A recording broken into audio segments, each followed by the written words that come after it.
Welcome back to the Smugsy Show. I'm Smugsy, your host, identifying as the Barstool Cougar. Every Wednesday we meet here, talk about important things and important people. This week, what's very important to me and to all of us is the verdict rendered by the 12-person jury in Minnesota in the murder trial of Derek Chauvin.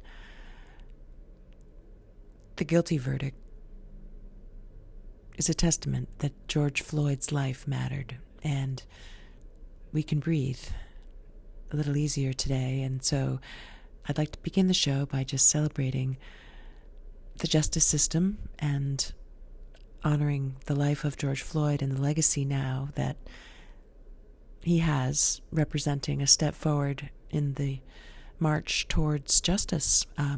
Any second now, right? There'll be another tragedy, but just for a moment, let's bask in the glow of some good. Today's a day to give thanks. A justice system that is just makes life worth living and gives us purpose. We have a civic duty, something to do. I mean, if you're part of a system that is rendering justice, then you have a role to play in society and a reason to live. So let's give it up to the jurors, the tremendous sacrifice that these 12 jurors made, and the case against Derek Chauvin for the murder of George Floyd. I mean, jurors, first of all, if you spent any time in a jury room, you'll first notice that there's the bathroom right off the jury room. So if you're sitting in a jury room with 11 of your peers for 18 hours a day for maybe 2 weeks, every time somebody gets up to use the bathroom, you hear it. You hear, the guys go in and take a big leak and not wash their hands. That's what you hear. So the jurors not only have an incredibly important job of listening to the evidence and deciding whether or not there's a reasonable doubt, but it's a tremendous sacrifice away from their families. They don't get paid. So thank you to the jurors in the Derek Chauvin case, but also to jurors everywhere, and a reminder here from the Smugsy Show that should you get the opportunity to serve on a jury, please do it. It's part of your job. Let's give it up to the judge, okay? Referee, one of the most important games on. Okay, this was a match, very hard calls. The judge also, at great sacrifice, allowing he could have easily just transferred that case right out of there because that's what the defense wanted, but he didn't. Kudos to the witnesses, especially the law enforcement witnesses, the superiors of Derek Chauvin, who broke the code of silence and supported the state's case in proving murder and the other charges. The lawyers, we got to celebrate the lawyers for telling the story and testing the evidence. The protesters, I think we owe the protesters some gratitude and they deserve some congratulations and attention because they're the ones that help direct the media to what the community values are and are the moral compass representing peaceful protesters. Of course, I'm not talking about Antifa and violent protesters at all. Anyone who breaks the law or breaks a window is not who I'm talking about. I'm talking about the moms who march with signs because their sons are being killed by police and have the courage to face what are often hostile groups to make it clear that as a community we're not going to stand for it. So peaceful protesters exercising their First Amendment rights to petition the government for equal opportunity and justice for all. So people with the courage to show up, speak out, make a statement, represent what the community values are. That's how we move forward in a just society.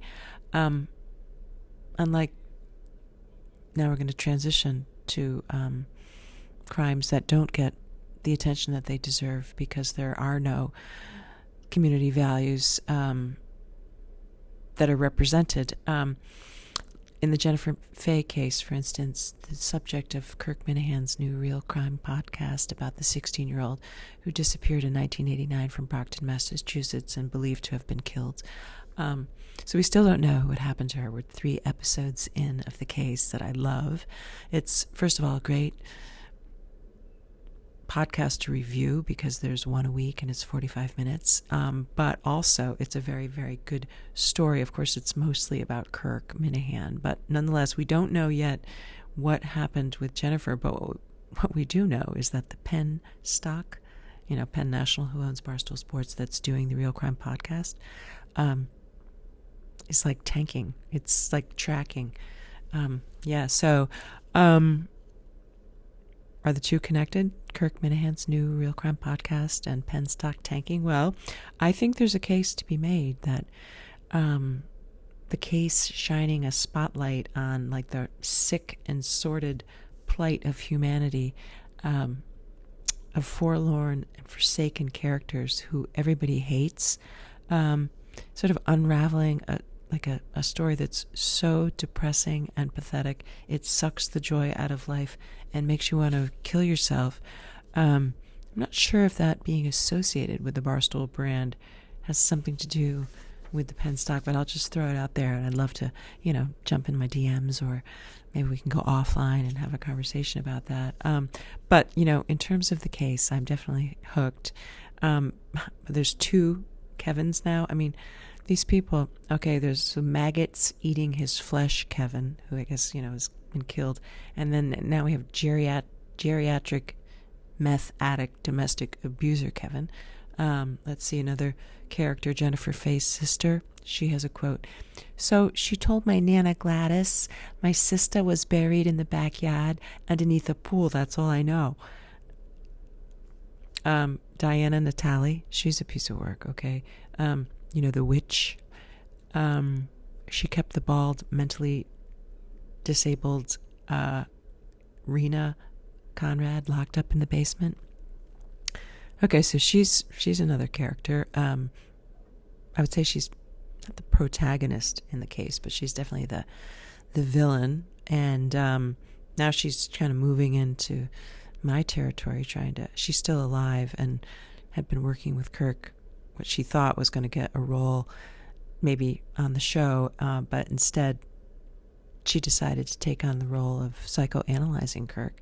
And that obviously is, it's kind of my territory. So anyway, that's just worth noting. What's next, Diane? Like a YouTube show. Anyway, that maybe PENN stock, though, is going down, is tanking because Dave Portnoy is fat again. I mean, I'm not saying, that's not my opinion because I haven't seen him. I've just listened to his podcast, and he said he had a broken neck and he's fat again. So maybe that has, I wouldn't be surprised if the PENN stock tanking might have something to do with that. I did enjoy the interview Portnoy did with Ben Askren. I didn't know who that was until I Googled him, but the 36-year-old retired mixed martial arts guy who he got paid like $500,000 to get knocked out after having a hip replacement. And he was a guest on Dave Portnoy's show this week, and Dave was really, kind of body shamed him and wondered out loud if Ben, felt good about being the poster child for getting knocked out. But Ben, he took it well. He maybe Diane, Natalie, and Ben can fight in the ring. That'd be good. So Dave taunted Ben because he's the poster boy for getting knocked out. But Ben was believable when he said he didn't give a shit what people thought. So I liked Ben because, as you know, the principle here on the Smugsy Show is no one can cancel you without your consent. And that's obviously the North Star of me personally. So when I heard Ben say that to Dave, stating his values, I was impressed. The first mixed martial arts person I've been impressed with, until he started talking about Bitcoin. I guess he's a big Bitcoin guy, and he said that Bitcoin is for people who want to think deeply about their lives. And he thinks that our biggest problem, the biggest threat to humanity, is that the central bank can print unlimited amounts of money. And that what makes Bitcoin so valuable, and what, if you really think deeply about what's important in life, Bitcoin is so valuable because it's finite. Its finiteness is what makes it valuable, not the fact that people want to buy and sell it. But what he said also, this Ben, who was the wrestler who got knocked out and also is a Bitcoin guy, but he's kind of an idiot because he thinks Bitcoin is for people who think deeply about lives. He said that Dogecoin, the other cryptocurrency that's now more popular than Bitcoin, Ben said that Dogecoin is just a cute dog and a distraction. So he's kind of jealous of Dogecoin. So I liked Ben, but then he kind of, with the Bitcoin, went over. But what was most interesting about the Dave Portnoy show this week, Dave Portnoy show with Eddie and Company, was Dave's sticking his big toe once again into politics. He doesn't have to bring up on the show the fact that the Barstool brand now is the new Republican, taking the place perhaps, or filling up the space that Rush Limbaugh left a void. Apparently there's a group. So Dave Portnoy adamantly denied that that's the case, but at the same time, he took the opportunity to make it clear that he's not, easily defined by a party, and that he's got individual beliefs and judges the issue on the merits on a case-by-case basis. So I think he's definitely signaling some interest in politics. Of course, sooner or later, though, he's going to have to actually take a stand on an issue. Like, it was, in my view, he could have said something about the George Floyd trial, but he didn't. And he says that his interview of Donald Trump and his regular appearances on Tucker Carlson and Ben Shapiro and Fox News, that's not necessarily evidence that he's a committed right-wing lunatic. And I would agree with him. He wants to get his message out, and they have a platform and an invitation. So it's going to be interesting to watch. That's it. Oh, no, that's not it, because the tie-in is that, so I support Dave Portnoy defining himself as perhaps an up-and-comer in politics, because that is the theme of the next photo exhibit that you'll see exclusively on the OnlyFans account if you're a member. There'll be a few hints in Smugsy's gallery on the website at syndicatemedia.net. Go to syndicatemedia.net, look for Smugsy Studio and the gallery. You can follow me on OnlyFans at Smugsy Girl, on Twitter at Smugsy Girl, or leave a message on the YouTube channel. Please subscribe to the show. And this show, the Smugsy Show, is brought to you by Smug Ciggies. Sleek and elegant ciggies made with organic cannabis, rolled in delicate sheafs of locally sourced all-natural paper. Look for Smug Ciggies in the indigo and marigold packs. That's it. That's it for today. Amen to George Floyd, the legacy of justice that he now has. And until next time, this is Smugsy signing off. Take care.